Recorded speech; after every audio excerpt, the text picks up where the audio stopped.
लग्न नुकतंच झालं असेल तर ते छान वाटतं हं, ऐकायला. ती गोड बातमी, अरे आपल्याला चिडवतायत. पण हं. काही कंडिशनमध्ये ना ह्याचं उलटं पण होतं, की मग सर्टन एजनंतर लोकं चिडवायची पण बंद होतात त्यांना. मग ते पण त्यांना एक निगेटिव्ह वाटतं, की अरे हो. आता आपल्याला कोणी विचारतच नाहीयेत. म्हणजे आपण आता एवढे होपलेस झालोय का? तर हं. ही एक वेगळी बाजू असते.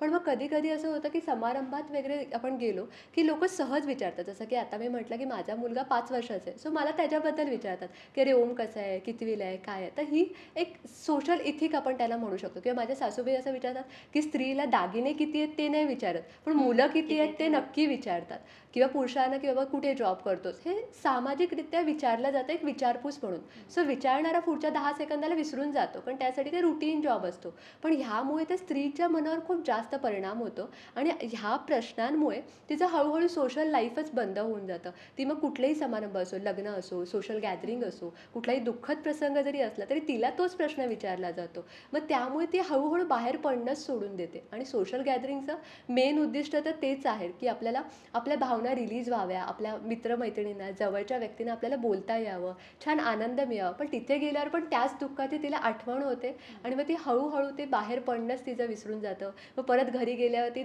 ऑब्व्हियसली आपण आपले सगळे प्रश्न जे आहे, दुःख आहे, ते आपला बेस्ट फ्रेंड आपल्या नवऱ्याशी शेअर करतो.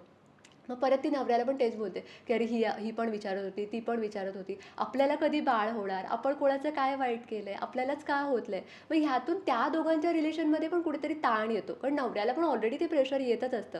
फक्त मुली एक्सप्रेस करतात, मुलं कधी-कधी एक्सप्रेस करत नाही. मग त्यामुळे त्यांचं रिलेशनशिप पण कुठेतरी स्पॉईल होतं. मग मी काही कपलचं असं ऐकलंय, की बायको झोपल्याशिवाय नवरा घरीच येत नाही, की अरे घरी गेल्यावर परत ती तेच सगळं बोलणार. मग ह्यातून त्यांचं रिलेशनवर पण त्याचा इम्पॅक्ट होऊ शकतो.